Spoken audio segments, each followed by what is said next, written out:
I'm Brandon Amoroso, and this is the D2Z podcast, building and growing your business from a Gen Z perspective.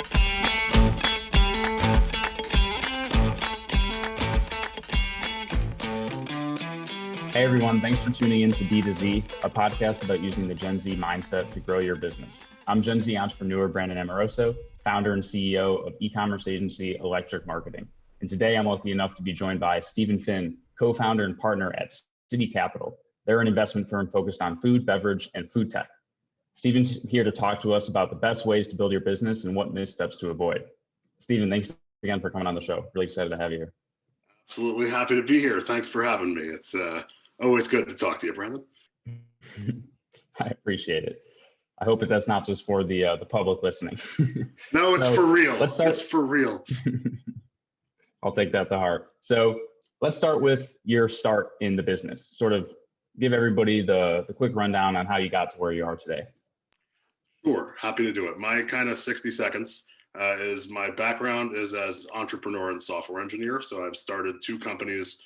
The first, essentially such a miserable failure, it turned me into a software engineer by accident, and got a master's in computer science, spent 4 years as a full stack engineer at Bloomberg, basically writing their internal CRM software, and then went and got an MBA from Wharton, started my second company, which was a corporate catering marketplace, sort of my first foray into food tech.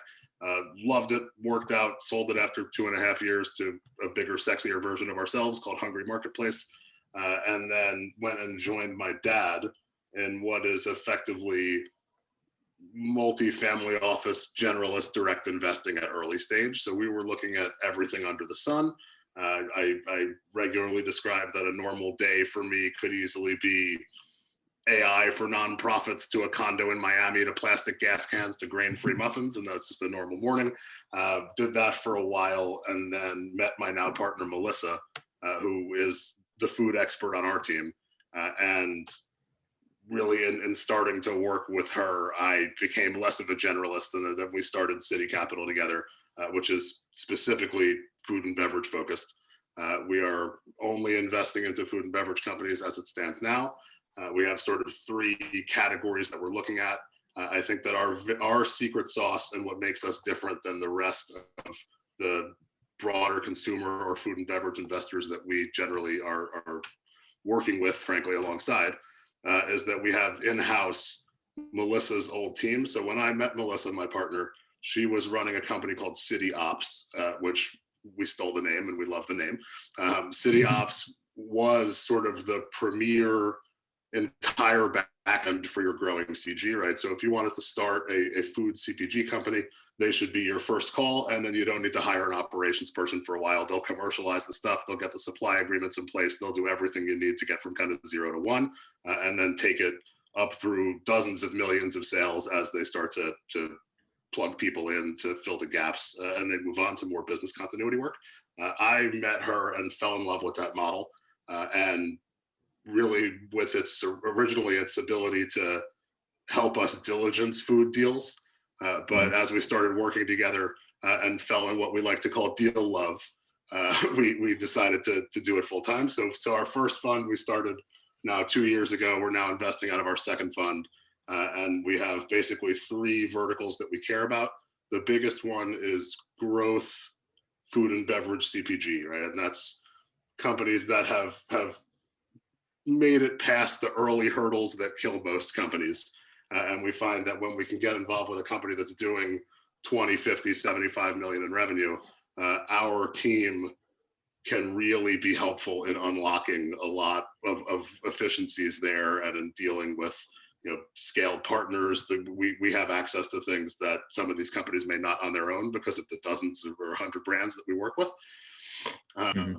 So that's a lot of what we do. And then in very early stages, we are fully deploying the ops team in and commercializing these products right in the first place and leading seed rounds and going big there. And then what I think is probably the most exciting segment of what we're looking at is food tech, which I draw a line in the sand on what food tech is. When you look at where venture dollars are going into food tech, the vast majority of those dollars are going into things like online grocery, and getting me things in 15 minutes and all these big distribution plays. We don't really mess with that at all. Our food tech world is the creation of novel things, right? So we're looking at cell-based meats and precision fermentation and the technology that's going to create new food for us to eat, not get it to us faster. So that was a long-winded version, but that's basically who I am and what we're up to at Siddhi Capital. That was perfect. I want to touch on one thing though, because you talked about the high growth CPG brands and the early stage startups. And I want to dive into the food tech at some point as well too, because that fascinates me. Because we primarily work with like the CPG brands. So I don't have a ton of like insight into the tech side of things, but what are your thoughts around, and what sort of percentage of your portfolio is building a business around existing markets versus like educating a new one into existence? What does that split look like, and what are the different challenges that come with that? Yeah, I mean, it's usually about dollars. The food tech companies we're investing in are almost all creating new markets and educating them into existence, right? So we're invested in a company called Myco Technology that's using mushroom fermentation to create novel plant-based ingredients, and it's complicated, right? There's no market for that. They're having to really create it as they go, and to do that, they need dozens of millions of dollars and time, frankly. It's a lot of work to do. Most of what we look at on the CPG side is not trying to invent a market, because it's a lot harder to vet on the way in, right? You have to be a real visionary to look at the company that's trying to invent a market, and also agree that the market's going to be there and get it right. Whereas when you're looking at launching into established markets, you can be more nimble, you can know the demand is there. There's a lot more you sort of have to work with, and a lot more ability to test against known things. Would you say for your brands that are within those existing markets, when they're first starting out, which ones are going retail first, which ones are going D2C first? Is there one that you have a preference for, or do you do both at the same time? Usually I have a preference for D2C first, at early stage. When we're talking about more mature businesses, I usually like to see them omni-channel, right? Everybody should be omni-channel eventually in my mind. Starting D2C gives you the flexibility to grow very quickly and gives you a lot of power when you decide to be omni-channel if you do it right, because it basically arms you with data to show retailers about as granular as zip code level sales of your product to encourage retailers to take you onto the shelf. So when we see explosive D2C brands going into retail, they have a lot of that leverage. They have retailers knocking on their door. It's just a very different dynamic than when you're starting to grow in retail. That said, it depends entirely on the product format, right? If you are a powder, right? My holy grail of D2C for food and beverage is light, shelf stable, addictive, and expensive. And there's a little bit more around, ritual versus indulgent, right? In terms of subscribability, right? It's very easy to see how a coffee or coffee alternative could be subscribable, whereas maybe a cookie isn't, because I don't have like cookie time every day. But yeah, that's really the way that I think about it. 2020 was a pretty crazy year where if you were lined up well in advance and already D2C, you had an amazing year.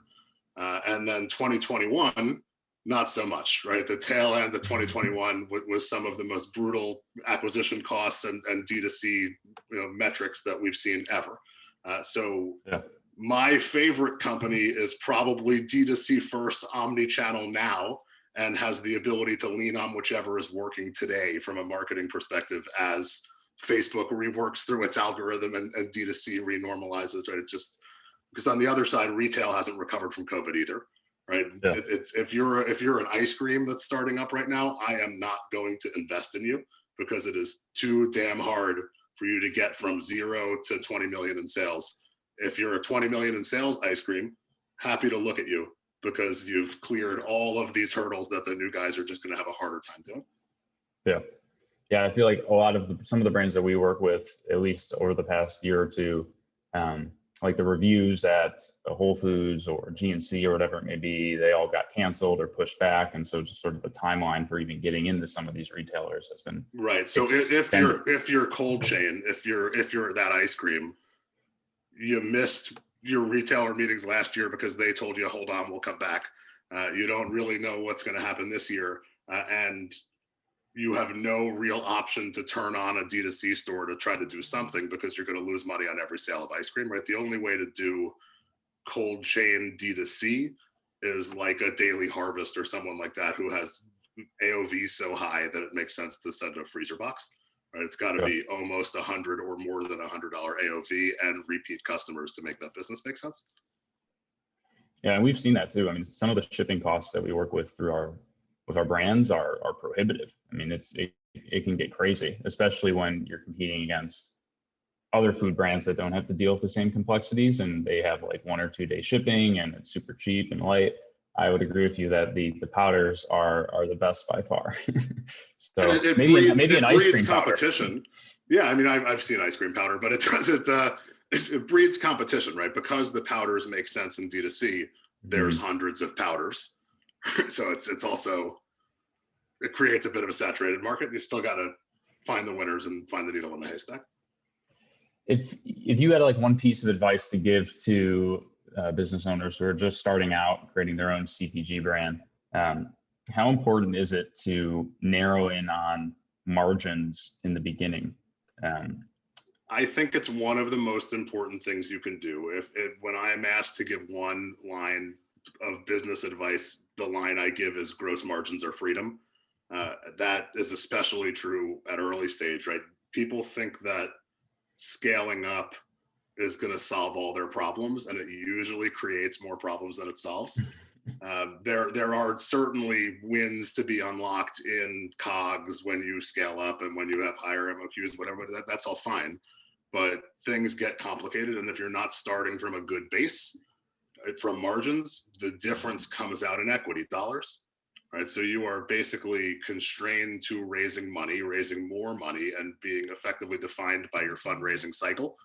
Whereas if you have high gross margins and the flexibility, that almost means that if you needed to, you could turn on profitability overnight. If you're doing it right, you just sort of stop buying customers and your subscribers will float you because your gross margins are good enough, right? That flexibility actually makes it easier to raise money, because the number one concern that I have looking at early stage companies is financing risk, right? Right now, there are thousands and thousands and thousands of food and beverage companies looking for investors, and not enough dollars to go around at all, right? So when we're making early stage bets, the number one question we ask ourselves is, will this thing be in a position in a year or two where somebody else is going to fund it?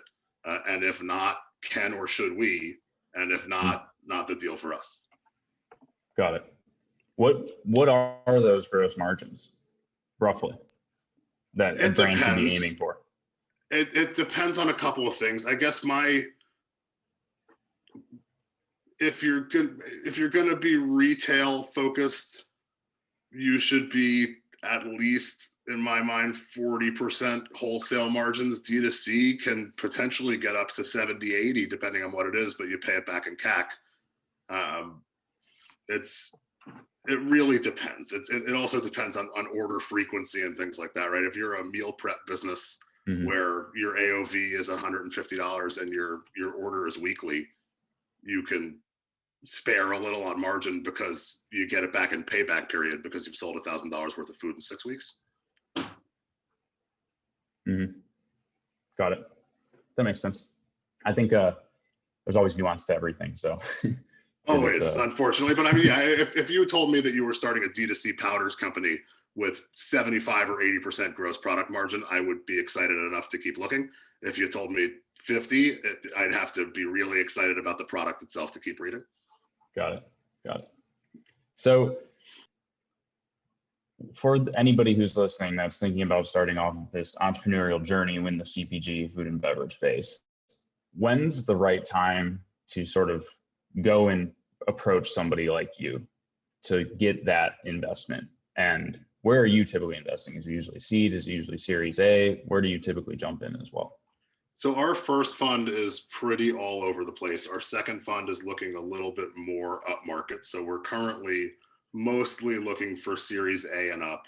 Okay. We'll do maybe 1 or 2 seed deals a year. The key to fundraising is to be asking the right people for money at the right times, right? So in very early days, that can be angels. It really depends on what the business needs, right? If it's something that can be started on the cheap and bootstrapped a bit, then you can usually get away with doing that and then having some traction and getting some angels take you to the next level and moving on to kind of seed funds and up. There are some businesses that start with a ton of money, right? And that's some of these tech businesses where it actually takes a lot more than most CPGs to get to a product with really innovative stuff. Like if you look at like an Impossible, right? Impossible was not going to bootstrap their way to putting a fermented heme burger on anybody's plate, right? They needed a lot of venture money to do the science in advance of making the product. So there's a little bit of that there. Assuming sort of a typical CPG, like I'm going to make the next hot bar, which is something I would avoid personally. I would think that it doesn't take much to attract somebody. The first investor should really love your bar, right? The first couple of investors are not investing in business metrics, particularly not in CPG, because if you value yourself on a multiple of revenue with sort of birth stage revenue, it's just not going to work, right? You'll wind up either over diluting yourself, and then it's not going to make sense as you keep making money, as you keep raising money down the line. So yeah, I mean, you should be basically raising money that's appropriate for the stage of business at the time from the people who are appropriate, right? That's different people for different stages and different subsets of the industry. But I guess like if you are asking someone to lead your seed round and they say their minimum check size is 10 million, you're barking up the wrong tree, right?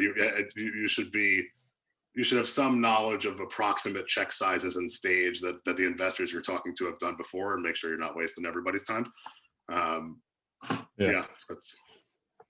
I mean, I bet it definitely helps as well that in your case, you're definitely more of a strategic investor because of the fact that you're so focused on one particular vertical and you're able to connect these founders with, I mean, the whole ecosystem of help. Versus somebody who maybe is just more like a traditional investment bank or VC or whatever it may be, who has the checks but doesn't have the connections or the industry know-how. Definitely, that is our secret sauce, and that is why I do this, is because of what we bring to the table. We can access the deals we want to access, and that's a special place to be. So I'm going to take advantage of it as long as I can. Right, the other investors like to have us there. The other investors like to have us there. The companies like to have us there. We're regularly part of big happy families, and I think that's something that's kind of special in the food and beverage ecosystem, particularly the natural food and beverage ecosystem. I regularly say that nobody got into this world because they're an asshole, and I think there's a lot of truth there, right? So we see, coming from tech investing, I see from companies and investors a lot more desire to be collaborative, a lot more working together, a lot more co-leading and bringing in friends. Whereas on the tech side, I see a lot of funds that are taking the whole round and asking people to cut back contractual pro rata and all kinds of less friendly things. Got it. That's interesting. I never really thought of it that way, but I could see how that definitely is the case. Go to Expo West, you'll have a smile on your face the whole time. I was supposed to go back in, what was it? Was it 2019 or 2020? But then it got canceled. I was so bummed too, because 2020 is the one that got canceled. Yes. That was literally right when electric was starting to take off a little bit, and it was going to be my first like conference for the agency, and I even had a client that was going to pay for me to go, which was even better because at that time I was like, I don't have to pay for it. That's amazing. But maybe I'll have to go. City was just like getting started too. It's next week. So City was just getting started at the time too. I was going out. I think I had like 70 meetings lined up in 72 hours or something. It was nuts like that. And I wound up flying out anyway and meeting 5 people in LA, then going home. So to touch on your 70 meetings then, what are you looking for when you invest in a company at like that early stage? Because they don't have, maybe even have a business plan. They just have like a good idea and a good product. So what do you really look for? Are there intangibles? Yes, every investment decision in my mind is broken down into some combination of product, market, and people, and particular strengths and weaknesses on any of those make the weights change in individual discussions, right? So if I believe that the world should have more shelf-stable plant-based meat that can be reconstituted with water. Random belief of mine, right? So when I get an early stage deck, which is every once in a while for a reconstitutable shelf-stable plant-based meat, the product automatically has my attention because I believe that there's a giant market for this, and I believe that there's room in the existing market for it. All right, so at the earlier it is, the more you have to talk to the founder, the more you have to wrap your head around how they think about it. I was just having a conversation with one of our founders this morning who is about to raise a Series B, and he pointed out that in all of the prior fundraisers, he had a million conversations with everybody, right? Everybody wanted to talk to him 3 times and his whole team and dive in deep. And that's because they're looking for that qualitative difference, right? Now that he's on his Series B, he's shocked that they only want to talk to him once and then ask for the data and dive into the data, because he's in a position now where his business is going to be valued based on his business, right? But that doesn't really happen until Series A or Series B, right? So the people who fund you before that need to see something that's not quite there yet. And that's either going to come in the form of basically the people or product or market. Got it. For the team building aspect of things, like, are there any components you see of founders that work really well in building a high functioning team? Because I'm sure you've seen plenty of times where there's been like a great founder, a great product, but maybe it's fizzled out because they weren't able to put the pieces around them to be able to scale from a team perspective. If there's anything you could talk to around that, that would be super interesting. Sure. I would say that one thing you learn quickly in this business is the founder who gets you from 0 to 1 is not always the CEO that gets you from 1 to 10, whether the product's amazing or not. And that there's different skill sets required to managing a small team that is, staying up all night working on the Holy Grail. that changes a lot as teams expand. Where we see founders blow it is in not being able to hire people who are better than them, which is my number one suggestion to everyone. Only hire people who you want to learn from, right? Not who you're going to control. Right. And the giving up of control, right? And we see that a lot when we're going into these businesses as an operations partner. That's where we see a founder who maybe doesn't exactly know 100% of what they're talking about, but damn, do they think they do. And they're going to make these decisions without consulting or listening to the people who are experts in those verticals. Those are the founders who can potentially make a product from nothing, but then have problems scaling it up. I mean, I think for me, at least, what I've tried to do is listen to as many people as humanly possible, because the worst thing that could happen is you just take it and you don't actually implement it. But to turn off any sort of like outside insight or to think that you know everything or what's best is crazy to me. Because I'm constantly learning new things every day. And that's something that like I try to instill in our team as well. But I feel like there's definitely some times where I always try to delegate and elevate. So like delegate tasks, responsibilities, roles, and like elevate that internal team member. But there's definitely some times where that's just not the right role for that particular person. They might be really strong at being an executor, but managing a team is entirely different than being really good 100%. at a particular skill set. And I know, am I a good manager? I don't know. I'm trying to be every day. I'm trying to get feedback, trying to build, trying to grow. But I think that mindset as well is helpful, because not being full of shit basically and pretending like, oh, you're the best manager ever, you know everything, and allowing your team to have feedback with you has been pretty valuable for me, at least, in trying to help scale our team. And I'm sure there's some things that translate over on the actual brand side of things as well. Yeah, I mean, I think that's exactly right. I am a startup guy, right? So I can operate in nimble environments with 15 or 20 people kind of tops. And if you put me in Bloomberg, where I was for a while, right, it's going to bore me really quickly, because it's going to be, the bigger an organization gets, the more single purpose the people in it get. Right. It's when you're two people building something, each of you does everything, and then you sort of delegate bits and pieces out. So the earlier the company, I think, the more fun the gig, because you're doing stuff that's different all day, and you're always learning, and you're not repeating that sort of rote task you were hired in for. But that's one man's opinion. I would agree. It's interesting, as we specialize more and more, I found that it's difficult to keep that aspect where people want to jump into other areas and help out.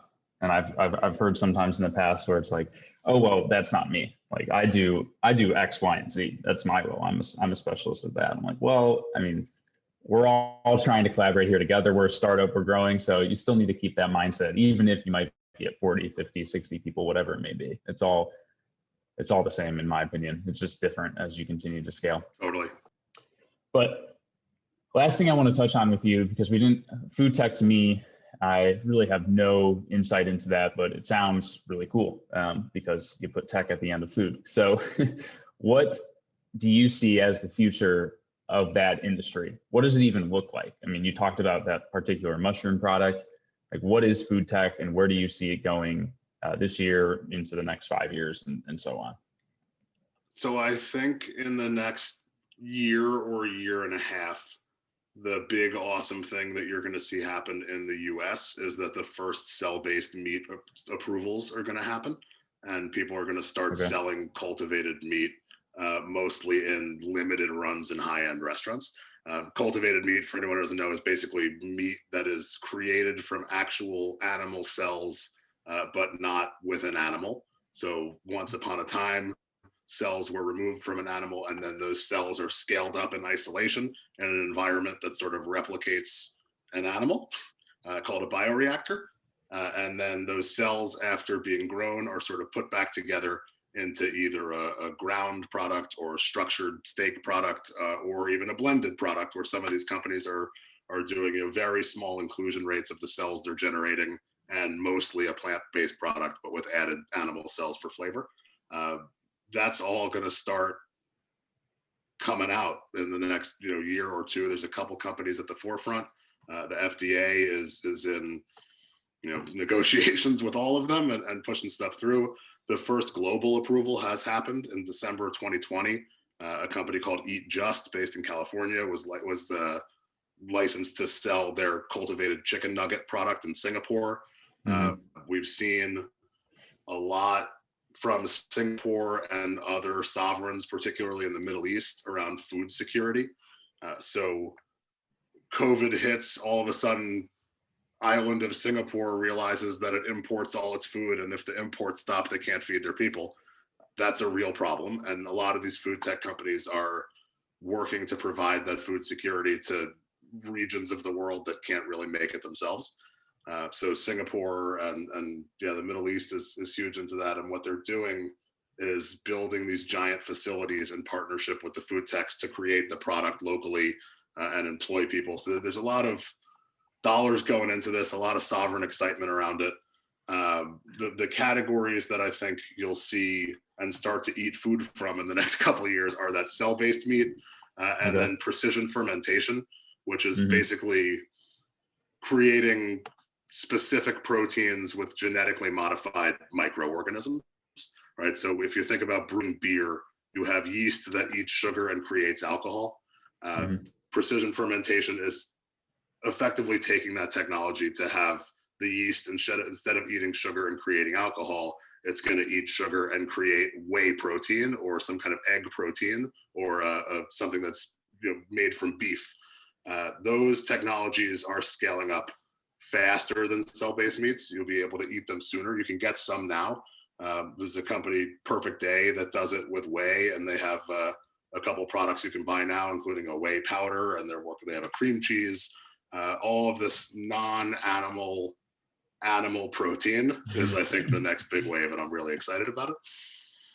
That's awesome, because I was thinking about it more from like sort of like an animal rights perspective, but I didn't even really think about the food security aspect and what sort of ramifications that could have on a there's a level. couple reasons people come at it.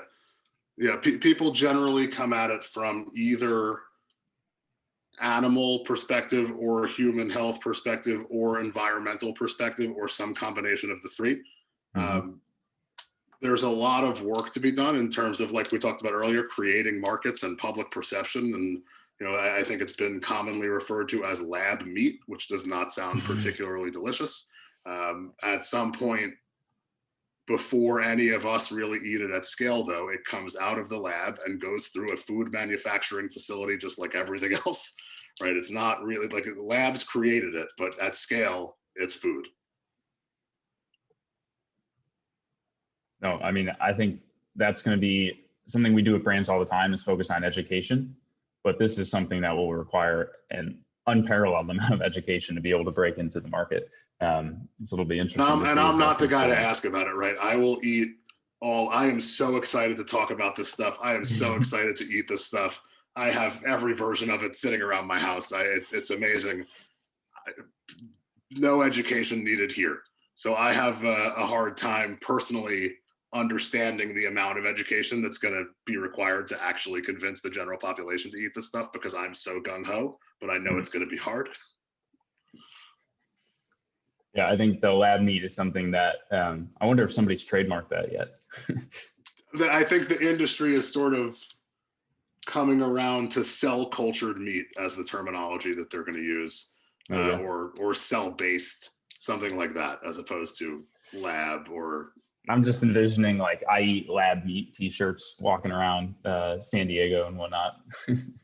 I would buy that t-shirt. There we go. I'm going to start my own Shopify store now. Well, thank you so much for joining us. Could you let everybody know where folks can find you online? Sure. We're at Siddhi Capital. It's SIDDHI capital.co. It's a mouthful, but you'll find it. Awesome. So as always, this is Brandon Amoroso. You can find me at brandonamoroso.com, wordelectricmarketing.com. Thank you everybody for joining us. We'll see you next time. And just to repeat, you can find Stephen at siddhicapital.co. Thanks again, Stephen, for joining us. We'll have to do it again sometime soon when we're eating cultured meat in a year and a half.